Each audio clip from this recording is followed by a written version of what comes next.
Hi grade 11s, hope you're doing well. I'm sure you've watched the PowerPoint now, so I just want to focus on a few things you saw in the PowerPoint that's really important, and just go over them again and then just show you one other thing as well.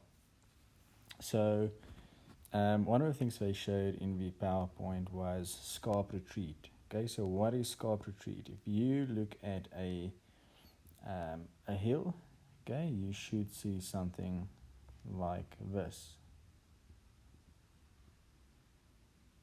Okay, now scarp retreat is basically where erosion takes place, and what's important to note when you think about scarp retreat is there's always a hard layer of rock right at the top. So this basically here is our hard layer. Okay, so this whole hard layer is protecting the soft layer underneath. So all of this is protected by this hard layer of rock. But what's going to happen is the following. So let me just erase this quickly. Okay, so we have again this cliff, this hill, and we have our hard layer, so that's our hard layer there.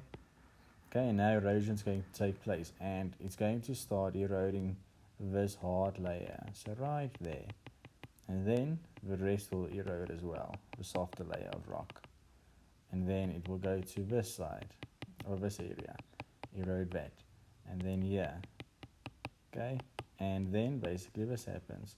This of course is eroded away, then that, and then that. So this whole hill basically is retreating, that's what it is.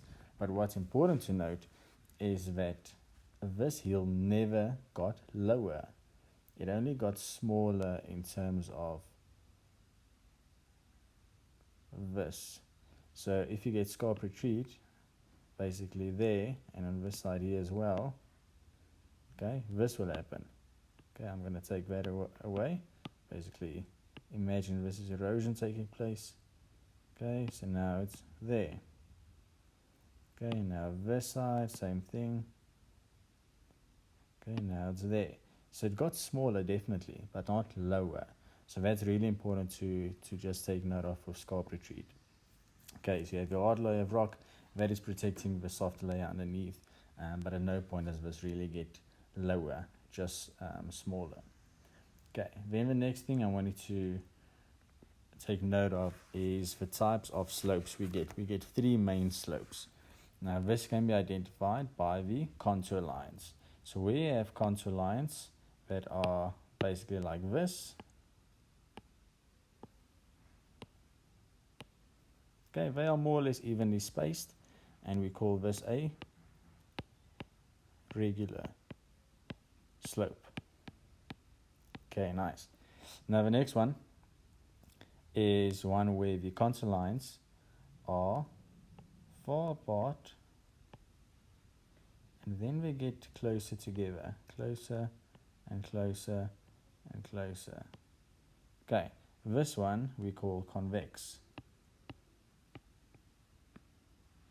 Okay, just go back to the first one. So what will that slope look like? Basically like this. That's it. Okay, so evenly spaced between them, and as a result the steepness or the gradient is same throughout. But with the second one, this is basically what it will look like. So look here quickly. So from there to there, relatively flat. You can see it's evenly spaced, relatively flat. But now all of a sudden the contour lines get closer together, and as a result you get steeper and steeper and steeper down. So that is a convex one. Okay, let me just erase this. And now for our last one, it looks basically the opposite of the convex. So now you have contour lines close to each other, close to each other, close to each other, and then we start to get more separated. What will look like here? Okay, so now they are very steep, it's very steep. Okay, so very steep slope, and then it gets more even. Alright, So this one we call a concave. Okay, so those are basically the 3 types of slopes that you must be able to identify.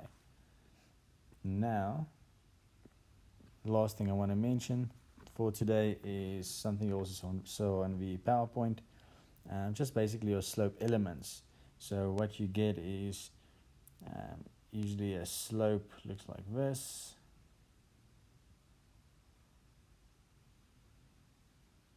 Okay, so what's important to identify is, of course, this is your crest. That part right there is your cliff. So usually, should have made this a bit clearer. There's a bit of a change there. Okay, so this is your cliff. And there, basically where it changes the angle from there up until there, this is your talus.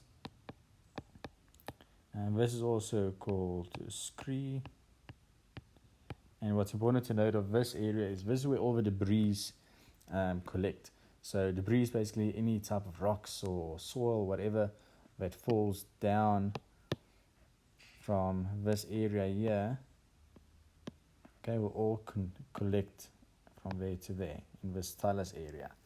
Then that right there is your nick point. Okay, so what is a nick point? It's a change in gradient. Okay, and please remember that you're going to use that next year in grade 12 as well. So a nick point is a change in gradient, and you can see there in that block, there it's quite steep, and then all of a sudden it's relatively flat. Okay, and then this we call your pediment.